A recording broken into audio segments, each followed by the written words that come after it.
America was different. America believed in a government whose job it was to serve the people and protect their rights, not a people who served the sovereign in order to get rights from him or her. It's a revolution that changed the world. It loosed the human potential. It was a belief in you as an individual, that given freedom, not just to make money, not just to get stuff. Our founders believed in the ability to create a good society, a moral society. America is a moral enterprise. Do you think God gave you this right just so you could make money? You think our founders founded this country so we could get stuff? When people say we should put the social issues aside, moral issues aside, is that all America is? Stuff? God wanted us to pursue God's mission for you.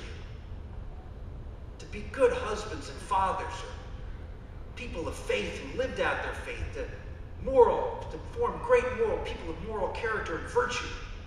Because, as our founders said, our Constitution was made for a moral and religious people. It is wholly inadequate for the governance of any other. Why? Because if we don't have good, moral, and virtuous people, you can't have limited government. If we don't have strong families, we can't have limited government. The idea that all we need to do is focus on the economy and not worry about morals is a fallacy. You think the people on Wall Street, they worry about money. They don't worry about morals. You feel safe with them? Ladies and gentlemen, America is a great enterprise. A great enterprise. And it is at risk. No, it's not at risk because we have a monarch who wants to control America. But we have the equivalent. Look at what happened in Europe. The people who came to this country, like my grandfather and my father, they came here because their DNA was different. My grandfather had a great job. He had just survived World War I. He fought for Austria-Hungary on the Russian front. Almost killed on the battlefield. Saved by a buddy who crawled out in the nighttime between the trenches and pulled him back as he lay dying on the field. And he came back to Italy and had a great job. Had a nice family. But he and his family weren't free because Mussolini controlled Italy. And so he came to this country, gave up his good job, and went to work in the coal mines in western Pennsylvania. He lived in a company town, got paid with company stamps to shop at the company store. But he came here because his DNA was like your DNA. His DNA believed in freedom and the potential of every person. That's why he came. Well, the people who didn't come here from Europe, no, they don't have monarchs there anymore, but they have the equivalent. They have the state.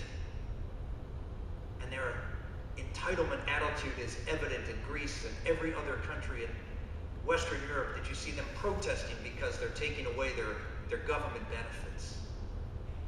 It's a different DNA here. Americans are protesting as they did in the 2010 election because government's gotten too big. It's called the Tea Party.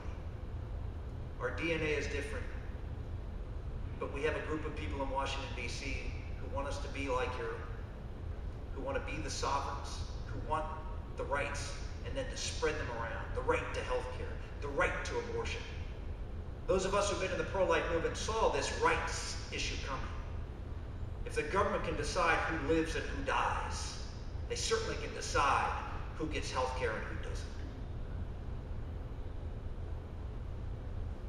Ladies and gentlemen, this is your time. You here in Iowa should feel very blessed that you're here at a time, unlike many generations of Iowans, you're here at a time when America needs you. You're at a time when you can make a decision as to who's going to be the next leader of the free world. And you have a disproportionate impact on that at a time when your country needs you. That is a blessing. You need to take this responsibility, as I know you do, or you wouldn't be here, more seriously than you ever have, because your country is at stake. And And you in this room have the unique power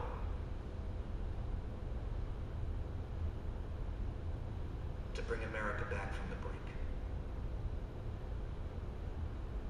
I pray you use that power wisely. God bless you.